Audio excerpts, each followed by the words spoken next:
Pookode veterinary കോളേജിലെ J സിദ്ധാർത്ഥന്റെ മരണത്തിൽ ഡീനും assistant വാർഡനും VC-ക്ക് മറുപടി നൽകി.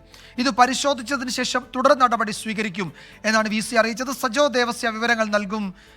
സജോ, എന്തൊക്കെ കാര്യങ്ങളാണ് ഡീനും അസിസ്റ്റന്റ് വാർഡനും ഈ മറുപടിയിൽ, ഈ കാരണം കാണിക്കൽ നോട്ടീസിലുള്ള മറുപടിയിൽ നൽകിയിരിക്കുന്നത്? ഇരുവർക്കുമെതിരെ വലിയ ആരോപണം പ്രതിപക്ഷ വിദ്യാർത്ഥി സംഘടനകളും സിദ്ധാർത്ഥന്റെ കുടുംബവും തുടർച്ചയായി ഉന്നയിച്ചു വരികയാണ്.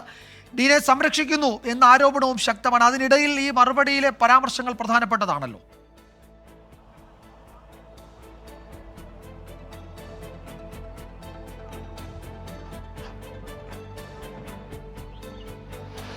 വിജയകുമാർ, ഡീനിനും അസിസ്റ്റന്റ് വാർഡനും എതിരായിട്ടുള്ള നിരവധി ആരോപണങ്ങളും വിമർശനങ്ങളും ഒക്കെ പ്രതിപക്ഷ വിദ്യാർത്ഥി സംഘടനകൾ ഒപ്പം സിദ്ധാർത്ഥന്റെ കുടുംബവും ഉന്നയിച്ചിരുന്നു. അതിലേറ്റവും പ്രധാനപ്പെട്ടത് ഡീനിൻ്റെയും അസിസ്റ്റന്റ് വാർഡന്റെയും ഭാഗത്തു നിന്ന് ഗുരുതരമായ വീഴ്ച സംഭവിച്ചു, കുറ്റകൃത്യം മറച്ചുവെക്കാൻ ശ്രമിച്ചു, ഈ സംഭവം ഉണ്ടായതിനു ശേഷം നടന്ന ഇടപെടലുകളൊക്കെ സംശയം ജനിപ്പിക്കുന്നു എന്നതായിരുന്നു ഇതിലെ പ്രധാനപ്പെട്ട വിമർശനവും ആരോപണവുമെല്ലാം.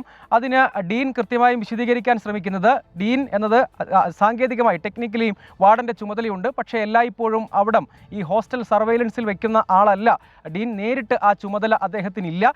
എന്നാൽ ഈ സംഭവം ഉണ്ടായതിനു തൊട്ടു പിന്നാലെ വിവരമറിഞ്ഞ് 10 മിനിറ്റിനകം തന്നെ ഹോസ്റ്റലിലേക്ക് എത്തി കാര്യങ്ങൾ കൃത്യമായി അതിനുശേഷമുള്ള ഇടപെടലുകൾ നടത്തി. മരണവിവരം ബന്ധുക്കളെ അറിയിക്കുന്നതിൽ കാലതാമസം വരുത്തിയില്ല.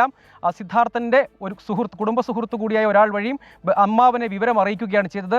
അതിനുശേഷം വളരെ പെട്ടെന്ന് തന്നെ പോലീസ് സ്റ്റേഷനിൽ അറിയിക്കുകയും അവിടെ ആശുപത്രിയിലേക്ക് പോലീസ് എത്തിയപ്പോൾ തുടർ നടപടികൾ സ്വീകരിക്കുകയും അതടക്കമുള്ള റിപ്പോർട്ടുകൾ കൃത്യസമയത്ത് VC-ക്ക്, അന്നത്തെ VC-യുടെ ചുമതല വഹിച്ചിരുന്ന വൈസ് ചാൻസലർക്ക് നൽകുകയും എല്ലാ ദിവസവും കൃത്യമായി ഇതിൻ്റെ വിവരങ്ങൾ റിപ്പോർട്ടായി നൽകുകയും ചെയ്തു. പോലീസുമായി ബന്ധപ്പെട്ട എല്ലാ വിവരങ്ങളും കൃത്യമായി നൽകി. സ്റ്റേഷനിൽ ഉദ്യോഗസ്ഥർക്ക് ആ വിവരങ്ങളെല്ലാം കൈമാറി എന്നൊക്കെയാണ് അദ്ദേഹം ഓരോ ക്രൊണോളജിക്കലായി വിവരങ്ങളെല്ലാം ഉൾപ്പെടുത്തി എന്താണ് സംഭവിച്ചത്, താൻ എങ്ങനെയെല്ലാം ഇടപെട്ടു എന്ന കാര്യങ്ങളൊക്കെ വിശദീകരിച്ചാണ് അദ്ദേഹം എഴുതുന്നത്. അതേസമയം ഹോസ്റ്റലിൽ നടന്ന കാര്യങ്ങളൊന്നും താൻ അറിഞ്ഞിരുന്നില്ല. ഒരു വിദ്യാർത്ഥിയും തൻ്റെ മുൻപിൽ രേഖാമൂലമോ വാക്കാലോ ഒരു പരാതി പോലും നൽകിയിരുന്നില്ല. അതുകൊണ്ട് അവിടെ നടന്ന ഈ അക്രമ സംഭവങ്ങളൊന്നും തൻ്റെ ശ്രദ്ധയിൽപ്പെട്ടിരുന്നില്ല.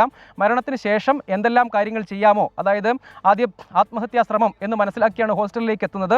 ആ ഘട്ടം മുതൽ ഏതെങ്കിലും തരത്തിൽ വീഴ്ച വരുത്തിയില്ല എന്ന് വാദിക്കാനാണ് ഡീൻ ശ്രമിക്കുന്നത്. ഏതെങ്കിലും തരത്തിൽ കുറ്റകൃത്യം മറച്ചുവെക്കാൻ ശ്രമിച്ചിട്ടില്ല, ഒപ്പം ആ പദവി വഹിക്കുന്ന ആളെന്ന നിലയിൽ ഏതെങ്കിലും തരത്തിൽ വീഴ്ച വരുത്തിയിട്ടില്ല എന്നാണ് അദ്ദേഹം പറയുന്നത്. അസിസ്റ്റന്റ് വാർഡൻ പറയുന്നത് സംഭവ സമയത്ത് താൻ സ്ഥലത്തുണ്ടായിരുന്നില്ല, ഫോൺ വഴിയാണ് വിവരങ്ങൾ അറിഞ്ഞത്. ഏതെങ്കിലും തരത്തിൽ അക്കാര്യത്തിൽ കുറ്റകൃത്യം മറച്ചുവെക്കാൻ ശ്രമിച്ചില്ല.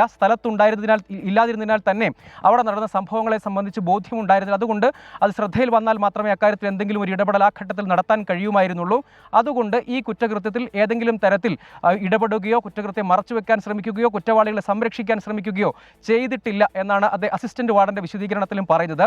ഈ മറുപടി ലഭ്യമായെന്ന് VC അല്പസമയം മുൻപ് നമ്മളോട് സ്ഥിരീകരിച്ചു. അദ്ദേഹം പറഞ്ഞത് ഇത് വിശദമായി പഠിക്കുകയാണ്, അതിനുശേഷമായിരിക്കും നടപടി അടക്കമുള്ള കാര്യങ്ങളിൽ ഒരു അന്തിമ തീരുമാനം എടുക്കുക. ഈ കാര്യത്തിന്മേൽ റിപ്പോർട്ട് ചാൻസലർക്ക് നൽകും എന്നുകൂടി അദ്ദേഹം വിശദീകരിച്ചു. അതായത് ഈ കാര്യത്തിന്മേൽ തയ്യാറാക്കുന്ന അദ്ദേഹത്തിൻ്റെ തന്നെ ഈ മറുപടിയൊക്കെ കേട്ടതിന് ശേഷം അദ്ദേഹം വിശദമായ ഒരു റിപ്പോർട്ട് തയ്യാറാക്കും, അത് ചാൻസലർക്കും കൈമാറും എന്ന് VC അല്പസമയം മുൻപ് പറഞ്ഞു. അതായത് നടപടി സംബന്ധിച്ച് ഇവർക്കെതിരെ ഭരണതലത്തിൽ കൂടി, അതായത് ഈ അവരുടെ അധികാര പദവി സംബന്ധിച്ചുള്ള നടപടി കൂടി വേണം. അതായത് അവർക്കെതിരെ കേസെടുക്കണമെന്നൊക്കെയുള്ള ആവശ്യം നേരത്തെ പ്രതിപക്ഷ വിദ്യാർത്ഥി യുവജന സംഘടനകളൊക്കെ ആവശ്യപ്പെട്ടിരുന്നു.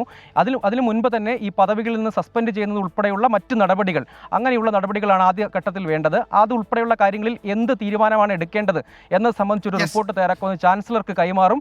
ഒപ്പം ആ നടപടി തീരുമാനം എന്താണെന്നുള്ളതും എടുക്കും. ഇപ്പോൾ ഈ അല്പസമയം മുൻപാണ് ഡീൻ അടക്കമുള്ള ആളുകൾ, ഞാനിപ്പോൾ നിൽക്കുന്ന ഈ ക്യാമ്പസിൽ തന്നെയുണ്ട്, വെറ്റിനറി സർവകലാശാലയുടെ ഹെഡ്ക്വാർട്ടേഴ്സ് പൂക്കോട് തന്നെയാണ്, അവിടെയുണ്ട്. അവർ വിശദീകരണവും നൽകിയിട്ടുണ്ട്. ഏതായാലും വൈകാതെ തന്നെ ഇക്കാര്യത്തിൽ ഒരു തീരുമാനം എടുക്കുമെന്നാണ് VC വ്യക്തമാക്കുന്നത്. വിജയകുമാർ. യെസ്, സജോ ദേവസ്യാണ് വിവരങ്ങൾ നൽകിയത്. ഡീനും അസിസ്റ്റന്റ് വാർഡനും VC-ക്ക് മറുപടി നൽകിയിട്ടുണ്ട്. സിദ്ധാർത്ഥന്റെ മരണത്തിൽ അതുമായി ബന്ധപ്പെട്ട് ഉയർന്ന ആരോപണങ്ങൾ ഈ 2 ഉദ്യോഗസ്ഥരും പൂർണ്ണമായും നിരാകരിക്കുകയാണ്.